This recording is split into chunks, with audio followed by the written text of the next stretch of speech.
দেখেছিলাম। একটি বিষয়ে বিস্তারিত আলোকপাত করেছেন আমাদের ঢাকা বিশ্ববিদ্যালয়ের আহ্বায়ক আব্দুল কাদের।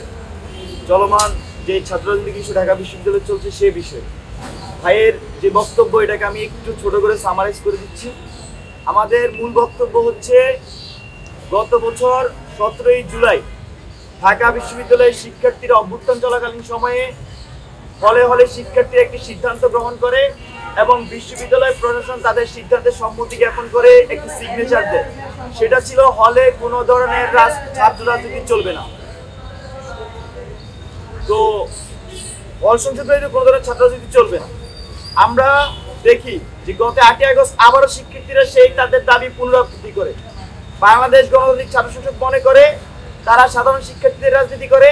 সাধারণ শিক্ষার্থীরা যে দাবি 17 জুলাই জানিয়েছে, সাধারণ শিক্ষার্থীরা যে দাবি তাদের মনে প্রাণে লালন করে, সাধারণ শিক্ষার্থীরা যে দাবি গত 8ই আগস্ট জানিয়েছে, আমরা সেই দাবির পক্ষে। আমরা দেখেছি আমাদের প্রভোস্ট মহোদয় তিনি বক্তব্যে বলেছেন ফলে সকল ধরনের প্রকাশ্য গুপ্ত রাজনীতি নিষিদ্ধ করা হলো, প্রক্টর মহোদয় বলেছেন। তো আমরা সেই কথার পক্ষে আছি এবং আমরা চাই বিশ্ববিদ্যালয় প্রশাসন অনতিবিলম্বে এটার একটা রোডম্যাপ ঘোষণা করবে, কিভাবে এই প্রক্রিয়া বাস্তবায়ন করবে। সাধারণ শিক্ষার্থীদের মনের যে ভাব সেটা লিখিত আকারে বিশ্ববিদ্যালয়ে সেটা প্রতিফলিত হবে, সেই প্রক্রিয়া আমরা বিশ্ববিদ্যালয় থেকে অনুপস্থিত দেখছি। আমরা আজকের এই সংবাদ সম্মেলনের মাধ্যমে বিশ্ববিদ্যালয় প্রশাসনকে আহ্বান জানাই এবং শিক্ষার্থীকে আশ্বস্ত করতে চাই, আপনারা অনতিবিলম্বে বিশ্ববিদ্যালয় প্রশাসন অনতিবিলম্বে হলে কিভাবে অফিসিয়ালি এই ছাত্র রাজনীতি বন্ধ করা যায় সেই প্রক্রিয়া অগ্রসর হোক। আর সাধারণ শিক্ষার্থীকে একটা বিষয় আশ্বস্ত করতে চাই, ঢাকা বিশ্ববিদ্যালয়ে আমরা থাকাকালীন এখানে কোনোভাবেই ফলে আমরা এই অপরাজনীতি হতে দিব না। ছাত্রলীগ যে ধরনের গেস্ট রুম গণরোধ এর সংস্কৃতি চালু করেছিল, প্রোগ্রামে জোর করে নেওয়ার সংস্কৃতি চালু করেছিল, সেগুলোর বিরুদ্ধে আমাদের জোরালো অবস্থান সবসময় থাকবে। বন্ধুগণ, আমাদের যে দ্বিতীয় বিষয় খুবই গুরুত্বপূর্ণ। আপনারা দেখবেন যে জুলাই অভ্যুত্থানে আমাদের মহিষী নারী সহযোদ্ধারা মিছিলের নেতৃত্ব দিয়েছিল আর আমরা পিছনে পায়ে হেঁটেছিলাম। সেই নারী শিক্ষার্থীদের আমরা দেখছি যে জুলাই পরবর্তী সময়ে ঢাকা বিশ্ববিদ্যালয়ের নানা মেকানিজমে তাদের কিন্তু চাপে ফেলা হচ্ছে। আমরা দেখেছি এখানে মোরাল পুলিশিং ব্যাপক হারে বেড়ে গিয়েছে, এখানে সোশ্যাল মিডিয়ায় সাইবার বুলিং বেড়ে গিয়েছে। আমরা সর্বশেষ দেখতে পাচ্ছি এইখানে ডাকসুকে কেন্দ্র করে ঢাকা বিশ্ববিদ্যালয়ের নারী শিক্ষার্থীদেরকে কিভাবে ডাকসুতে অনুৎসাহিত করা যায় তার একটা হীন পরিকল্পনার কথা আমরা শুনছি। সেই হীন পরিকল্পনা আজকে আপনাদের সামনে তুলে ধরছি।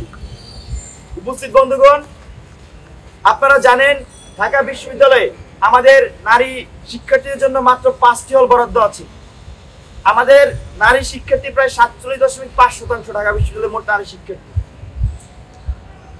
তো সেখানে মাত্র 5টি হল আমাদের আছে। আপনি ভোট কেন্দ্রগুলো আমি একটু বলে আমি শর্ট করছি। এখানে রোকেয়া হল, শামসুন্নাহর হল এবং সুফিয়া কামাল হল, এই 3টা হলের ভোট কেন্দ্র করা হয়েছে টিসিতে। ওই দিক দিয়ে কুয়েত মৈত্রী আর বঙ্গমাতা হল এটা করা হয়েছে ঢাকা বিশ্ববিদ্যালয় ক্লাবের এখানে।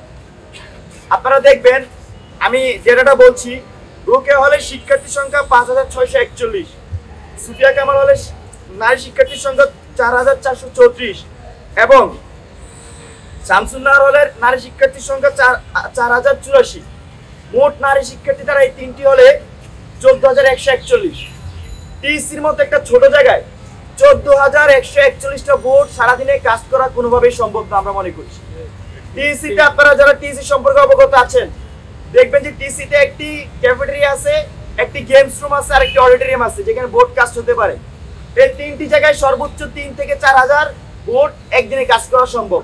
কারণ ডাকসুতে একটা শিক্ষার্থী ভোট 41টা ভোট দিতে হবে। এবার 41টা ভোট দিতে হলে তার অন্তত 4 থেকে 5 মিনিট লাগবে।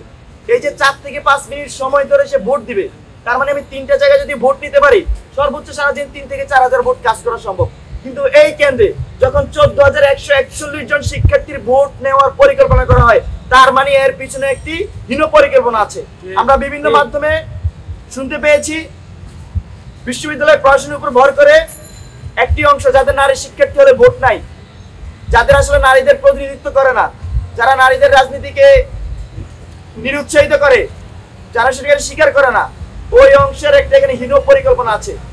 এবং তারা বিশ্ববিদ্যালয়ের পড়াশোনার উপর ভর করে এখানে এরকম একটি চক সাজিয়েছে, নির্বাচনী ইঞ্জিনিয়ারিং করছে ডাকসুকে কেন্দ্র করে, যাতে ঢাকা বিশ্ববিদ্যালয়ের নারী শিক্ষার্থীরা বোর্ডে আসতে অনাগ্রহ প্রকাশ করে। আপনি দেখবেন এখানে যদি 14,141 জন শিক্ষার্থীর ভোট নেওয়া হয় তাহলে কি হবে? সকালবেলা আসবে, এসে লম্বা সিরিয়ালে দাঁড়াবে, দাঁড়ানোর পরে একজন 3 ঘন্টা পরে একটা সেলফি তুলে বলবে আমি তো ভাই 3 ঘন্টা ধরে দাঁড়িয়ে আছি, এখনো ভোট দিতে পারি নাই। টাকা অনলাইনে দেখে আরো 50 জন আসবে না, কারণ সে 3 ঘন্টা রোদে দাঁড়িয়ে সে ভোট দিতে চায় না। এইভাবে সিস্টেমেটিক ভাবে এখানে তাদেরকে অনুৎসাহিত করা হচ্ছে। আমরা দেখেছি 19 সালে ডাকসু নির্বাচনে ছাত্রলীগ কৃত্রিম লাইন তৈরি করত, আর এবারে ডাকসু নির্বাচনে নারীদেরকে অনুৎসাহিত করার জন্য এখানে ইচ্ছাকৃতভাবে সিস্টেমেটিক ইঞ্জিনিয়ার্ড একটা লাইন তৈরি করার চিন্তা ভাবনা করছি। আমরা এই ধরনের প্রক্রিয়ার তীব্র নিন্দা এবং প্রতিবাদ জানাচ্ছি। আমরা ঢাকা বিশ্ববিদ্যালয় প্রশাসনকে স্পষ্টভাবে বলে দিতে চাই, 19-এর ডাকসুতে নানা ধরনের ইঞ্জিনিয়ারিং হয়েছে, আমরা সেগুলা শুনেছি, জানি। নতুন করে জুলাই অভ্যুত্থান পরবর্তী সময়ে ঢাকা বিশ্ববিদ্যালয়ের শিক্ষার্থীদের সাথে কোনোভাবে এ ধরনের প্রতারণা করা চলবে না। আমরা মনে করি যারা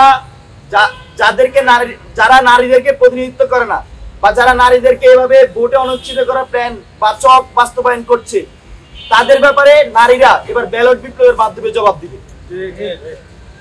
বন্ধুগণ, আরো 2টি হল আমাদের আছে, বঙ্গমাতা হল এবং কুয়েত পল্লী হল। আপনারা জানেন সেগুলা নিউ মার্কেটের পিছনে ওই পাশে অবস্থিত। তো সেই 2টি হলের কেন্দ্র স্থাপন করা হয়েছে ক্লাবের মধ্যে। আমি ঢাকা বিশ্ববিদ্যালয় প্রশাসনের কাছে প্রশ্ন রাখতে চাই, ঢাকা বিশ্ববিদ্যালয় ক্লাব কি একাডেমিক জায়গা কিনা?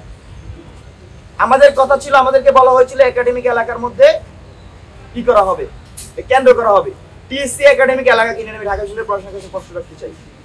কিন্তু ওই 2টি হলের সামনে খুব সুন্দর চমৎকার একাডেমিক স্পট আছে। আপনারা জানেন আমাদের সোশ্যাল ওয়েলফেয়ার ইনস্টিটিউট কিন্তু বঙ্গমাতা এবং কুয়েত পল্লী হলের সামনে অবস্থিত। সেখানে না করে কেন আমাদের এই ঢাকা বিশ্ববিদ্যালয় ক্লাবে আনা হচ্ছে? আমরা মনে করছি যে এর পিছনেও হীন পরিকল্পনা জড়িত। কারণ এখানে একটা অংশ চায় না যে নারীরা ভোটে অংশগ্রহণ করুক, কারণ নারীরা ভোটে অংশগ্রহণ করলে যেভাবে হাসিনা পালাই গেছে নারীদের অংশগ্রহণে, এখানে নারীদের বিরুদ্ধে যারা রাজনীতি করে, যারা মোরাল পুলিশিং করে, যারা স্লাট শেমিং করে, যারা সাইবার বুলিং করে, তাদের রাজনীতি থেমে যাবে।